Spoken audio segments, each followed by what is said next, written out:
What is up, guys? So The Flash Season 6 has finally returned from its post-crisis break with episode 10, titled Marathon. With this episode being the first one after the crisis, there's going to be a lot of post-crisis changes being implemented, along with other Easter eggs and references, all of which I'm going to be breaking down in this video. Now, I would be breaking down also Legends of Tomorrow, the new episode that came out this week in the same day as The Flash. However, the episode literally didn't have a single Easter egg or reference or post-crisis change to talk about, so I'm not going to talk about it at all. Really, there's only one thing from that episode, and that is the new intro, because it seems like maybe as of February 4th, 2020, every Arrowverse show is getting this new extended intro, or at least The Flash and Legends of Tomorrow did, and I really like them, and I would really like for the other ones too as well, Batwoman, Supergirl, and also Black Lightning, and even any new show like Superman and Lois. I think this new intro, this new type of intro, is a lot more exciting. I think that it's a lot more interesting, especially the Flash one, which I guess this is as good a time as any to start the breakdown. So the episode begins not with the intro, we'll get to that in a minute. It begins with CC Jitters being robbed by this guy Sterling Brooks, who's appeared in 2 other episodes of The Flash, doing very similar things. Like basically every single time he's at the beginning of the episode and he's defeated very, very easily. In this time around, we see this redesign of CC Jitters. It wasn't really a post-crisis change, but a change because of certain events in the timeline. But this is like it's being used because it's the first episode after the crisis. There are a lot of things that are changing, and this is definitely one of them, despite the fact that it wasn't really changed by the crisis. And then that's where we get to the new intro. Definitely another thing that feels like a post-crisis change. Obviously, it's not an in-universe change, but again, it seems like they're using this crisis as a sort of a soft reboot, and this is a great time as any to just give the show a new intro, a new type of intro, because up until this point, the intro has been like 3 seconds long. It's only been text with a little bit of music, like every other Arrowverse show, but now there's actual footage, and there's this slideshow of sorts, definitely very reminiscent of the Smallville intros, without the actors' names, but honestly, I wouldn't mind if they put that in also. I just really like this extended intro. It got me really excited for the rest of the episode. I feel like it'll get me really excited every time it airs. So after the new intro, we get the scene with Cisco and Caitlin where we see these boards in the background. One of the boards has a map of the world, and another one has a timeline. We did see these things in images before the episode came out, but this has the extended version, the full version. We can see all of it. So first of all, let's start with the map of the world. In the United States, there's Star City, National City, there's Gotham City, Metropolis, Happy Harbor, and Freeland. Those are the main places in the United States where the Arrowverse shows, or Arrowverse-related shows, do take place. Star City was Arrow, and also would be Green Arrow and the Canaries. National City is Supergirl. Gotham City is Batwoman, and also before that was Batman. Metropolis is going to be Superman and Lois. Central City is, of course, The Flash. Freeland is Black Lightning, and Happy Harbor is not one of the places where one of the characters or one of the shows are from, but in the comics and also in Young Justice was the place where the original headquarters of the Justice League, Mount Justice, is from, so maybe they're going to be that. That's definitely some sort of Justice League reference. However, Happy Harbor has been mentioned before in like early Flash Season 5. I think it was actually episode 2 of The Flash Season 5. In Central America, there's San Monte, which in the comics, it's not really a place that matters, but it was a fictional country that was mentioned in the first issue of Action Comics ever, which is where Superman debuted, all the way back in 1938. Then also in Central America, there's Santa Prisca, which is where Bane is from, and that's his island that's also used a lot on Young Justice. This is definitely a reference to Bane, and also Batman. In South America, there's Corto Maltese, which is a pretty important place in the DC universe, but also on Arrow, that's where Malcolm Merlyn and Thea Queen lived, in between Season 2 and a couple episodes into Season 3. There's also in the North Pole, the Fortress Solitude, which wasn't there on Earth 1, but now is because Superman exists on this universe. In Europe, there's Markovia, which appeared a couple times on Earth 1, but it's mainly because of Earth-2 D5, which is Earth Temporary Universe Designation 5, which is what Black Lightning's universe is being called, that is associated with Markovia. In fact, in the next episode of Black Lightning, which is the one coming out after this video, there's going to be a mission where a couple heroes, which is basically the Outsiders, go to Markovia to save somebody, so that is very interesting. Also in Europe is Kosnia, which is a place that has been visited before on Arrow, specifically Argus Operation, Suicide Squad stuff. They go to Kosnia a couple times. So then there's Zambezi, which is where the Vixens are from, and also where the totems of Zambezi are from. Very important to Vixen and Legends of Tomorrow. And then there's, I'm not 100% what it says, but I think it might say Tunisia, which is a real place in the real world, and it also doesn't really have very much of a big deal in the DC universe, so I'm not sure why they wrote that down and why that's on the map. One place that I'm very sure why it's there is Gorilla City, which is probably the most important thing on the entirety of the map, as Gorilla City is not a place from Earth-1, not a place from Earth-38 that we know of, and definitely not a place from TUD5, the Black Lightning universe. It's a place from Earth-2, where we visited in Season 3 of The Flash. Solivar is from there, all those gorillas are from there, Gorilla Grodd lived there for a little bit, and that means, it definitely kind of confirms that Earth-2 is one of the universes that combined into Earth Prime, which previously was only Earth-1, 38, and TUD5 that we knew of, but now it does seem like Earth-2 was one of them, which I'm glad, because there are elements from Earth-2 that I would have liked to bring into Earth-1, and Gorilla City is definitely up there as one of the bigger ones. Then in Asia, there's two very Arrow-related things, Nanda Parbat and Lian-Yu, and then there's also Tokyo, which I'm guessing they put it there because of the character that appears in this episode that is from Tokyo, and that's Kimiyo Hoshi, which I'll get to later in the video. Then in near Asia is Kui Island, which apparently is an island which Blue Beetle and Booster Gold put a casino that failed miserably on. That's really the only thing that island has ever been known for, and I guess you could say that's a reference to Blue Beetle and Booster Gold, which is pretty cool, but I doubt that island's gonna mean anything. And finally, another island is near Australia, Dinosaur Island, which is exactly what it sounds like, an island with dinosaurs, which means that on this world there's a known city of gorillas and a known island of dinosaurs. When I say gorillas, I mean intelligent gorillas, and then there's an island where people know dinosaurs live there. So obviously it's very, very different from our real world. I would say, like, before the crisis, there's obviously a lot of differences, the metahumans and stuff like that, but it's always grounded in the real world. It seems like they're really embracing the comic booky elements of the world now, and I really, really like that, with things like Gorilla City and Dinosaur Island and metahumans and aliens and all those things coming together to basically complete the DC universe. Looking at the map again, I did miss one country. In the Middle East, there's a country. It seems like it has a couple letters, starts with Q. It does seem like that it is most likely Karak, or that's at least what I make out from it. A fictional DC country in the Middle East, which is next to, at least in the Young Justice universe, Bialia, and maybe they're going to focus on that in the future or something, but that is something I had to mention, because it is on the map, I missed it, and it is a pretty big fictional country in the DC universe. So that's the map of the world, but then there's also the timeline of the years 2000 to 2020 that it seems like Cisco put together of Earth Prime. Now, I'm not really going to go into depth here because I made a video before this episode came out about the timeline, and nothing really was added, nothing that was changed about Earth Prime was added to this timeline, other than obviously the timelines coming together, but there's no really significant changes, so I'm not really going to go in depth here. I'm just going to mention the whole timeline, and that is it. But if you wanted an in-depth explanation, in-depth breakdown of this timeline, you can check out that video here in the top right corner. So in the year 2000, Thawne kills Nora Allen. Honestly, because we don't get anything from Superman and Batman, I really am disappointed by that. I think this would have been a great time to explain or reveal when they debuted, and I'm guessing that was in the year 2000 to 2003. I mean, it had to be before the year 2003, but I'm kind of disappointed they didn't reveal it at all in this timeline. Then in the year 2003, Kara Danvers her pod lands on Earth. In the year 2005, John Jones becomes Hank Henshaw. All those things are accurate to the timelines we've known so far.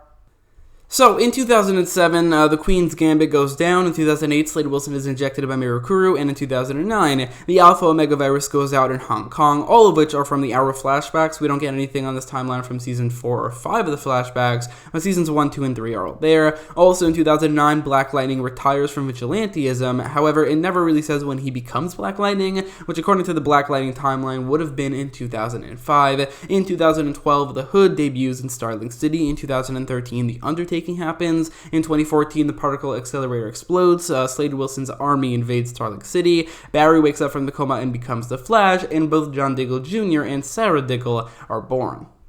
I should say that it says that the particle accelerator exploded in 2014, however, on Earth-1 that happened in 2013 in December. And then in 2015, Bruce Wayne is last seen in Gotham City, meaning that's when he left Batman behind. In 2015, also, Supergirl debuts in National City, and Rip Hunter recruits the Legends. That one is another change, since on Earth-1, Rip Hunter recruited the Legends in 2016. But in the real 2016, or here on Earth Prime, Barry and Kara team up for the first time. That would be the world's finest crossover, although this time around there's no multiversal travel. The same goes for Zoom's army invading Central City. This time around, it says that Zoom is created by the Singularity, and he's not from Earth-2. The Dominator invasion happens in 2016, and that's also when the Ray debuts on Earth-1. In my video where I went over this new timeline and I said that the Ray debuting on Earth-1 is a change because he's from Earth-X, I didn't really 100% forget that he's from Earth-1. I just completely disregarded that, since I do think that even though he is from Earth-1, it's a little bit weird to put him here saying the Ray debuts, because he doesn't really mean anything on Earth-1. He only means something on Earth-X.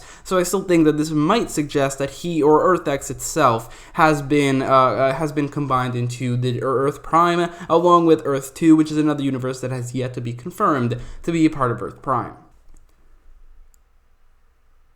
So then in 2017, the only thing we have is the Crisis on Earth-X crossover, which this time around would not be Crisis on Earth-X, since Barry and Iris do get married, but Earth-X is not a thing anymore. It's off limits to Earth Prime. So instead of the Earth-X Nazis, we have these time-traveling Nazi clones. I'm guessing what this means is that maybe during World War II, if the JSA still exists on Earth Prime, then they had some metahuman rivals and enemies that worked for the Germans and were on the Axis party, and they maybe were cloned and maybe were time-traveled, and the heroes have to fight them in the present day. Also, another option is that the Freedom Fighters existed during World War II instead of on an alternate universe this time around. Then there's also 2018, where Batwoman debuts, Black Lightning returns, Thunder debuts, and also President Marsden is exposed as an alien. In 2019, the crisis begins, and in 2020, which would be January 2020, the heroes return and stop the Anti-Monitor, and also it doesn't say this, but they form the Justice League. So that's it for the timeline. Let's move on, because this video is already 10 minutes long and we have barely gotten into the episode. And then there's Cisco officially saying that this universe is Earth Prime. I don't know why he would call it that, but that's what he's calling it. And then we see this villain book that Cisco has brought together, and these are the villains that we see in the book, or at least the villains that we can clearly see: Abracadabra, Amity Black, Block, Bug-Eyed Bandit, the Dominators, Girder, Grodd, Hotspot, King Shark, Magenta, Null, the Mist, this woman named Emily Palizzi, which is not a character in the comics, Ultraviolet, the Trickster, Weather Witch, this guy with glasses. Again, I don't really know what this is. There is a name, but it is blurry, so we can't really read it. Kamiya Hoshi, which is a hero in the comics, Dr. Light, and I'll get to her in a minute. Then there's also Derek Stryker, not a character in the comics. Dan Fisk, not a character in the comics. The Top, Ariel McAlpin, not a character in the comics, and Weather Wizard, and those are all the villains that we can tell are in this book, but there are clearly others that we can't see because they're either blurry or they are obscured. So, just a couple minutes later in the episode, Barry and Iris are at their house, and that's when Diggle shows up, or Barry is coming home, and he meets Diggle on the way. Now, you might be wondering, why does this episode not deal with Diggle getting a Green Lantern ring? What's that all about? Well, apparently, this episode takes place before the series finale of Arrow, which is evident by Diggle saying that he hasn't moved to Metropolis yet, but he did that or he was about to do that on the Arrow series finale, so it's pretty clear that this is before the series finale. I just wish they aired it before, because, that would have fit better, and also because I wouldn't have wondered, I would have been that excited to see this Green Lantern thing in this episode, and then be disappointed that we didn't get any of it. But in this scene, Oliver's last will and testament, one of them is to give Barry his old mask, which Barry originally made for him. Now, that whole storyline that's created by this is definitely a very good one, but there's really nothing to get out of it in terms of Easter eggs and post-crisis differences, so I'm not really going to get into it here.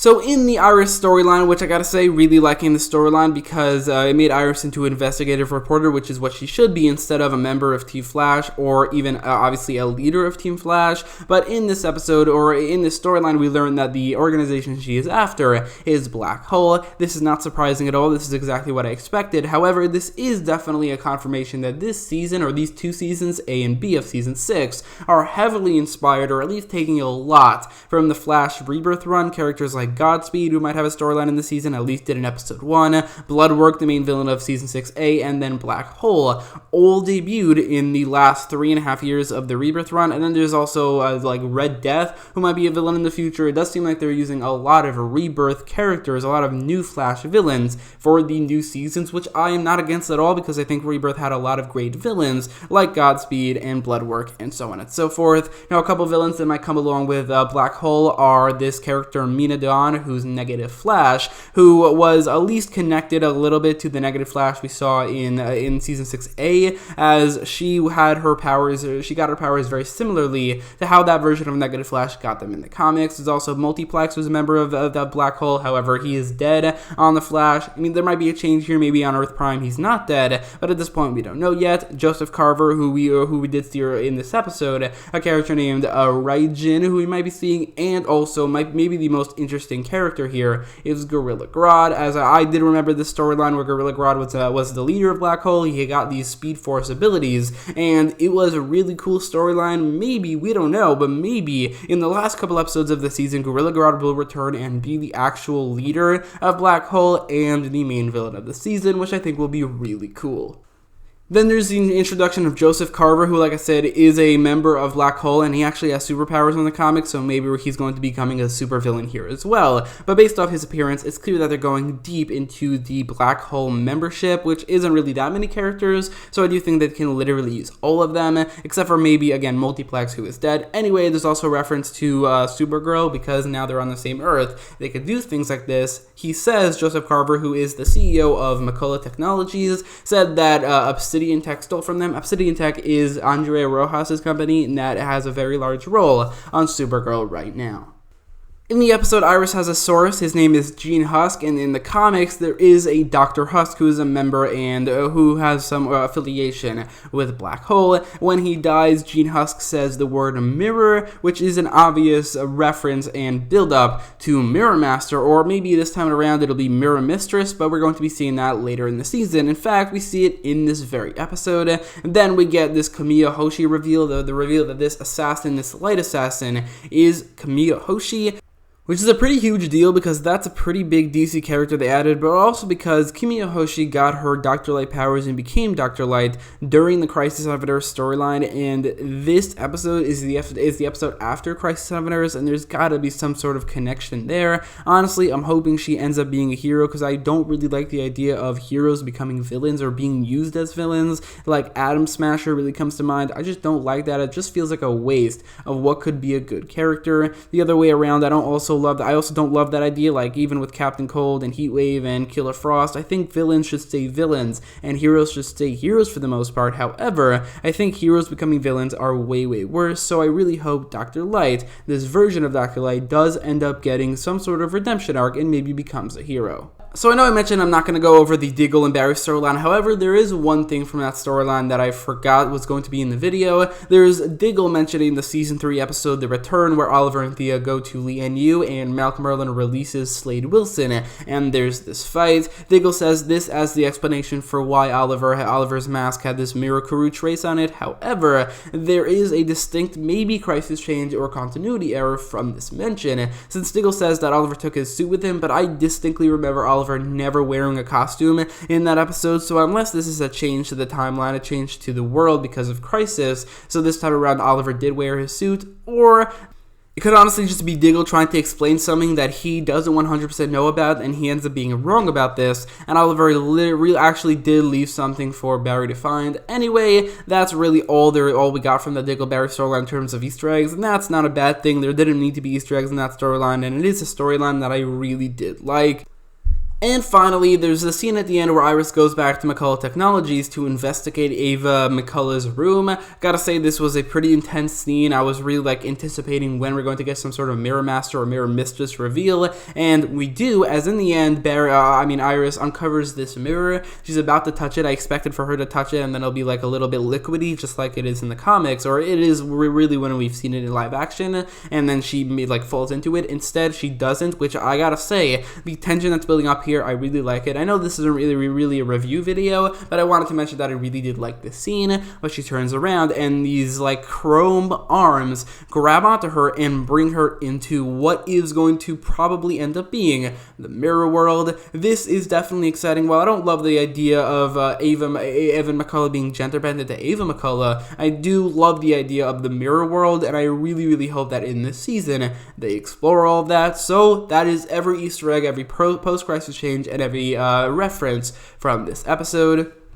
If you want to know my final thoughts about this episode, I thought it was definitely really good. Obviously, an episode focusing on Iris will never be as good as an episode focusing on Barry, but I did really like Iris' storyline. I really like where they're taking that whole storyline to find Black Hole very interesting. I thought the whole storyline had a lot of very good and intense moments. Barry and Diggle's storyline was a little bit emotional, had a lot of great moments, and it was very well done. And even Cisco's storyline was very good as well. I think it was a great start to Season 6B, and I'd give it maybe an 8.6 out of 10. In terms of the Legends of Tomorrow episode, again, I don't really care about the season, and the fact that there was literally no Easter eggs references, and it's just another thing that is not really that interesting about that episode. And I'm not going to give that episode a score because honestly I don't really care very much. But anyway, let me know your thoughts about all these references and Easter eggs and about the episode in the comments down below. And if you like this video, make sure to leave a like, share, and subscribe, and thanks for watching.